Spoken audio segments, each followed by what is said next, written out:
নমস্কার, ক্যালকাটা ডায়ালগস থেকে মনোজ দাসের প্রীতি ও শুভেচ্ছা নিন। শেখ হাসিনা বলে দিয়েছেন তিনি দেশে ফিরবেন ডিসেম্বরের মধ্যে, কিন্তু সেই ডিসেম্বর এখনও তো বেশ কয়েক মাস, 4-5 মাস দূরে আছে। আর তিনি যখন ঠিক করেই ফেলেছেন যে তিনি দেশে ফিরবেনই, তাহলে কেন এই 4-5 মাস বিলম্ব? কেন তিনি এই বিলম্ব করে 5 মাস পরে কেন আসবেন? কেন আগস্টে নন? কেন সেপ্টেম্বরে নন? কারণ একটা কথা, প্রশ্নটা এই জন্যেই আসে, তিনি যখন মনস্থির করে ফেলেছেন আসবেন, তখন কেন এই দেরি করাটা? এর কি কোনো কারণ আছে? আমরা এই বিষয়টা নিয়ে এখন আলোচনা করব। দেখুন, একটা কথা আছে সংস্কৃতে, শুভস্য শীঘ্রম অশুভস্য কালহরণম, অর্থাৎ যা শুভ কাজ সেই কাজটা দেরি করতে নেই, তাড়াতাড়ি করে নিতে হয়, শীঘ্র করে নিতে হয়। কিন্তু যে কাজটা অমঙ্গলের কাজ, সে কাজটা দেরি হোক, সেটা দেরি করেই করতে হয়। এই নিয়মে যদি এই কথাটাই যদি মানতে হয়, তাহলে এটাই বলার যে শেখ হাসিনা যখন ঠিক করেই ফেলেছেন তিনি দেশে ফিরবেন, তাহলে কেন 4-5 মাস পরে ডিসেম্বরে ফিরবেন? আমি বলেছি এই বিষয়টা নিয়ে এখনকার আলোচনা। দেখুন, শেখ হাসিনা কিন্তু একদম যাকে বলে দুঁদে রাজনীতিবিদ, তাই কিন্তু তিনি। দেখুন, 2024-এর 5ই আগস্ট তিনি দেশ ছেড়ে চলে আসতে বাধ্য হওয়ার পর তিনি সে বছর 15ই আগস্টে বঙ্গবন্ধুর মৃত্যু দিবসে, সেই দিবসে তিনি কিন্তু দেশের উদ্দেশ্যে, দেশের মানুষের উদ্দেশ্যে তিনি বার্তা পাঠিয়েছিলেন যে বঙ্গবন্ধুর স্মৃতি শহীদ দিবস, সেটা যথাযোগ্য গুরুত্বের সঙ্গে, মর্যাদার সঙ্গে পালন করবার জন্যে দেশবাসীকে আহ্বান করেছিলেন। তারপর প্রায় 2 বছর ধরে তিনি মাঝে মাঝে অনলাইনে বক্তব্য রেখেছেন তার দলের নেতা কর্মীদের উদ্দেশ্যে। তিনি বিভিন্ন জায়গায় তার বক্তব্য পাঠিয়ে দিয়েছেন অনলাইনে, কিন্তু যাকে বলে সামনে আসা, সেই সামনে আসাটা তিনি এসছেন সেটা এবছর কয়েকদিন আগে 5ই আগস্টে দিল্লিতে একটি সাংবাদিক সম্মেলনের। সেই সম্মেলনে তিনি সাংবাদিকদের প্রশ্নের উত্তর দিয়েছেন, তিনি বিভিন্ন বিষয়ে তিনি কথা বলেছেন, এবং সেই কথা শুনলেই বোঝা যায় যে এটা তার প্রি রেকর্ডেড কথা নয়। অর্থাৎ তিনি পরিষ্কার সেখানে অংশ নিয়েছেন, যদিও তাকে দেখা যায়নি। এখন এই যে ব্যাপারটা তিনি করলেন, 2 বছর অপেক্ষা করলেন। 2 বছরের অপেক্ষাটা কেন ছিল? তা ছিল কুলিং পিরিয়ড। যে কোনো কারণেই হোক, প্রচার হোক, অপপ্রচার হোক, যে কোনো কারণেই হোক, সত্যি মিথ্যে তার বিরুদ্ধে একটা দেশব্যাপী উত্তেজনাকর পরিস্থিতি তৈরি হয়েছিল। সেই পরিস্থিতির পরিণামে তিনি দেশ ছাড়তে বাধ্য হয়েছিলেন। কিন্তু এটা তিনি ভেবেছিলেন যে সময়ের সব কিছু আবার থিতিয়ে আসবে। এই থিতিয়ে এসছে আস্তে আস্তে, এবং থিতিয়ে আসার ব্যাপারে সবথেকে বড় অবদান যার, তিনি হচ্ছেন ডক্টর মোহাম্মদ ইউনূস এবং তার অন্তর্বর্তী সরকার। এই সরকার বাংলাদেশটাকে একটা ললেসনেস, মাৎস্য ন্যায় সেই দেশে পরিণত করেছিল। আইনের শাসন নেই, বিচারপতিদের যেখানে খুশি সেখানে তাদেরকে জোর করে পদত্যাগ করানো হচ্ছে, খেয়াল খুশি মতো যাকে খুশি তাকে বিচারপতি করা হয়েছে। আইনের শাসন বলে কিছু ছিল না, এবং এর ফলে দেশের মানুষ বলতে বাধ্য হয়েছিল যে এর চেয়ে শেখ হাসিনার আমল ভালো ছিল। এই পরিস্থিতিতে যখন আমেরিকা দেখলো, কারণ আমেরিকার ডিপ স্টেট তারাই এনেছিল মোহাম্মদ ইউনূসকে, যখন দেখলো ওই সরকার প্রচণ্ডভাবে ব্যর্থ, তখন তারা করলো কি, একটা ভাবলো যে না, এই সরকারকে আর রাখা যাবে না। সেই সময়ে ভারতও তার তাসটা ভালোভাবে খেলে কি করলো, বিএনপির সাথে একটা যোগাযোগ করলো, এবং যে তারেক রহমান মাত্র 7 দিন আগেও বলেছিলেন আমি আমার নিজের ইচ্ছায় দেশে ফিরতে পারি না, সেই তারেক রহমান 7 দিনের মধ্যেই দেশে ফিরলেন। ভোট হলো, নির্বাচনে তারেকের সরকার বিপুলভাবে জয়লাভ করলো, যদিও আমেরিকা চেয়েছিল জামাত অন্তত জিতুক ওই নির্বাচনটা, তা কিন্তু হলো না।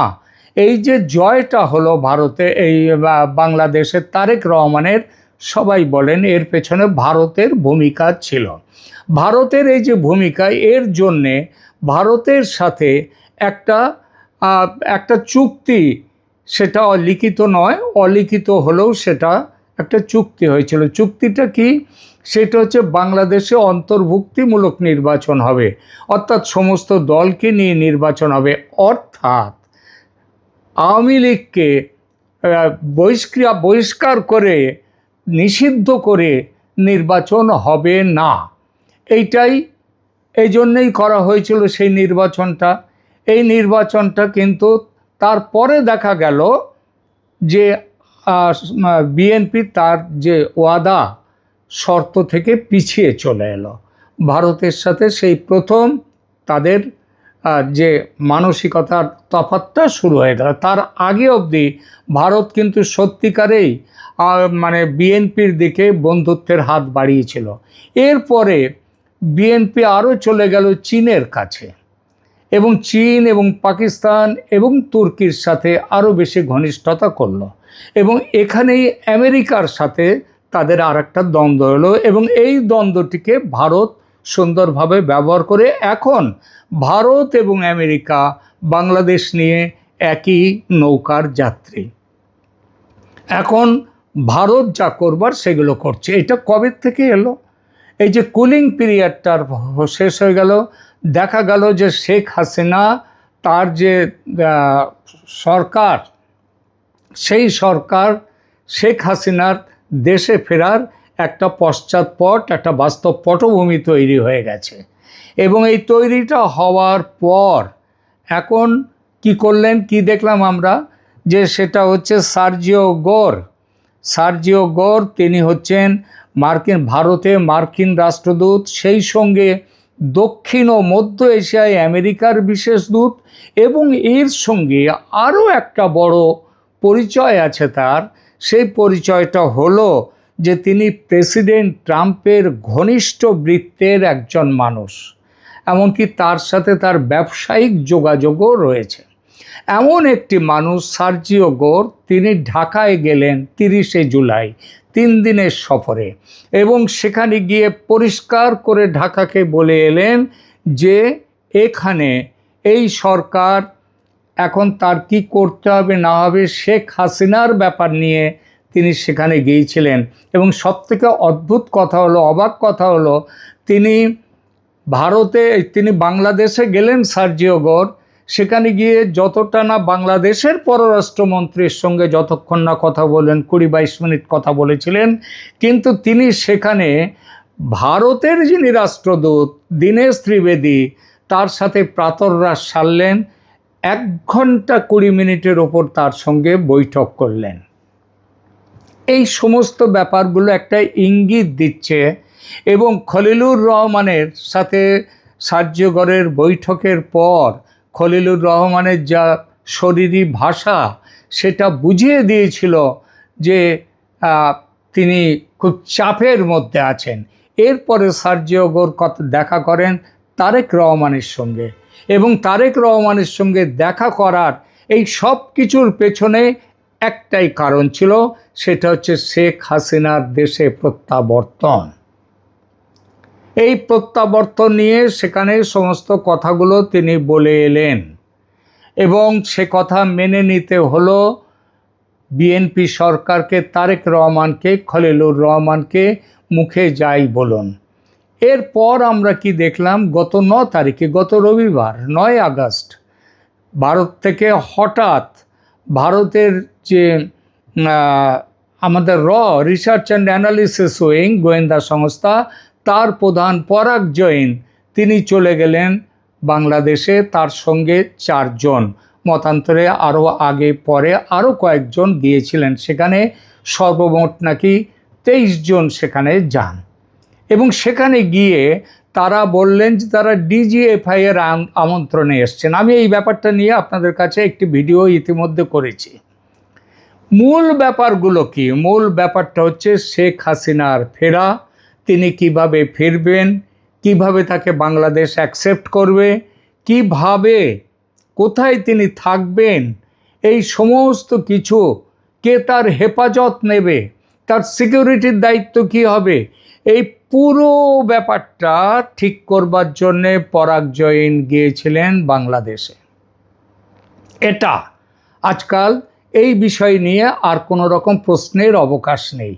পরাগ জৈন যেদিন গেলেন, ঠিক রবিবার, সোমবার দিন সকালে তারেক রহমানের সঙ্গে বৈঠকে বসলেন ভারতের রাষ্ট্রদূত দীনেশ ত্রিবেদী, এবং তিনি বৈঠকে বসলেন। বৈঠকে বসবার পরে বললেন, তারেক রহমানের খুবই প্রশংসা করলেন, এবং সেই প্রশংসার পরে যখন তাকে প্রশ্ন করা হলো যে তারেক রহমান কি দিল্লিতে ব্রিক্সের বৈঠকে, দিল্লিতে ব্রিক্সের বৈঠকে কি তারেক রহমান আমন্ত্রিত হয়েছেন বিমস্টেকের চেয়ার হিসেবে, তো সেখানে কি তিনি আসছেন?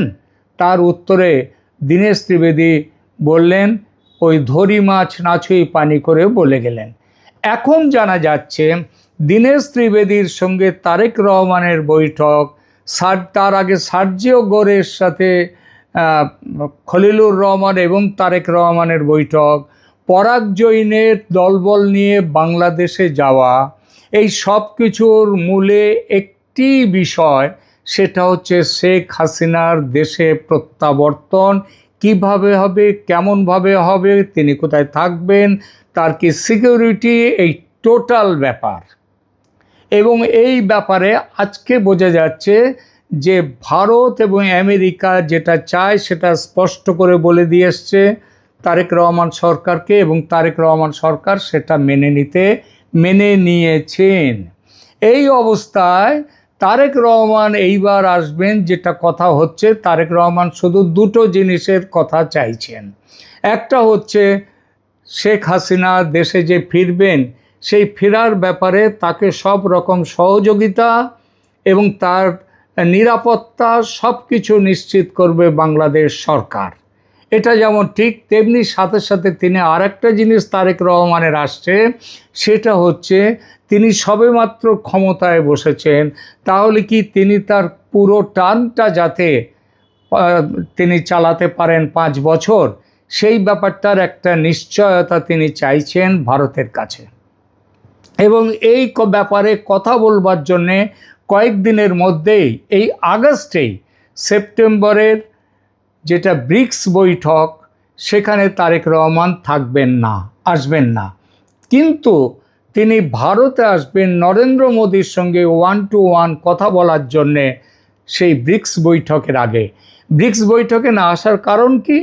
কারণটা এটাই যে আমেরিকা ব্রিক্সকে সমর্থন করে না, সুতরাং তারেক রহমান এখানে আসবেন না। ভারতও জবরদস্তি কিছু করেনি, কিন্তু ভারতের সাথে তারেক রহমান একটা আলাদা করে মিটিং করবেন, এবং সেই মিটিংয়ের জন্যে তারেক রহমান এই মাসের শেষ দিকে তিনি ভারতে আসছেন, এটা মোটামুটি স্থির হয়ে গেছে। তাহলে সব মিলিয়ে ব্যাপারটা কি দাঁড়ালো এটাই যে শেখ হাসিনার ফিরে আসাটা এখন ইফস অ্যান্ড বাটস, যদি কিন্তু এইসব ব্যাপার নয়। তিনি কিভাবে ফিরবেন সেটাও বড় এখন কোনো সমস্যা নয়, কারণ সে সমস্ত ব্যাপার যেটা তার, যে কিভাবে আসবেন, ফিরবেন, থাকবেন, সব ব্যাপারগুলো আলোচনা হয়ে গেছে বাংলাদেশের বর্তমান শাসকের সাথে, বিএনপির সাথে, তারেক রহমানের সাথে। এখন এই পরিস্থিতিতে তাহলে দাঁড়াচ্ছে যে কেন ডিসেম্বর পর্যন্ত অপেক্ষা করার দরকার? কারণ যে দ্রুততার সঙ্গে আমেরিকা এবং ভারত আওয়ামী লীগের শেখ হাসিনার প্রত্যাবর্তনটাকে একদম ফর্মুলেটেড করে দিয়েছে, একেবারে বাঁধা ছাঁদা করে দিয়েছে, একবারে রুটিন ঠিক করে দিয়েছেন, তারপরে এখন আর তাহলে দেরি করার কোনো অর্থ হয় না। সুতরাং শেখ হাসিনা এমনও হতে পারে সেপ্টেম্বরের মধ্যেই, খুব সম্ভবত সেপ্টেম্বরের মধ্যেই দেশে ফিরছেন। বাংলাদেশের মানুষকে আমি বারবার বহুবার এখানটায় নানা রকম আমি এপিসোড করেছি, সেখানে বলেছি ভারত ঠিক সময়ে সেই খেলাটা খেলবে। অনেকেই বলেছিলেন ভারত কেন বাংলাদেশ আক্রমণ করছে না, অমুক করছে না, তমুক করছে না। কেন? বাংলাদেশের একটা জিনিস জেনে রাখবেন, বাংলাদেশের মানুষের ক্ষতি হোক এমনটা ভারত কোনোদিন চায়নি। ভারত যেটা চায় সেটা হচ্ছে ভালোভাবে সহজে শান্তিপূর্ণভাবে সমস্যা মিটে যায়, তাহলে সেটাই করবে। আর ভারত সেটাই করেছে। আমেরিকাও অনেক দিন ধরে, এটা আগে করা যেত কিন্তু করা যায়নি, কারণ আমেরিকা কিছুটা ভুল রকম ভাবনা চিন্তা করছিল। এখন বুঝে গেছে যে ইন্দো প্যাসিফিকে এবং চীনকে আটকাতে গেলে ভারতের সাহায্য ছাড়া আমেরিকার সামনে দ্বিতীয় কোনো পথ নেই। তার ফলে এখন ভারতের সাথে একযোগে আমেরিকা এগিয়ে আসছে।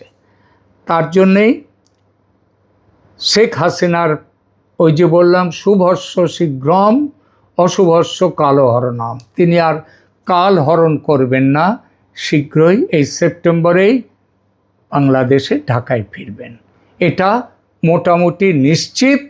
সুতরাং বাংলাদেশের মানুষ শেখ হাসিনার গুণমুগ্ধ, আওয়ামী লীগ কর্মীরা, সাধারণ মানুষ আপনারা তৈরি থাকুন।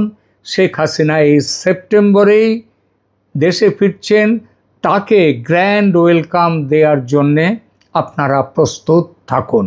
একে আটকাবার, এই যে ঠিক হয়েছে এটা আটকাবার জন্যে আর কেউ নেই, কোথাও নেই, তিনি ফিরছেন। ধন্যবাদ।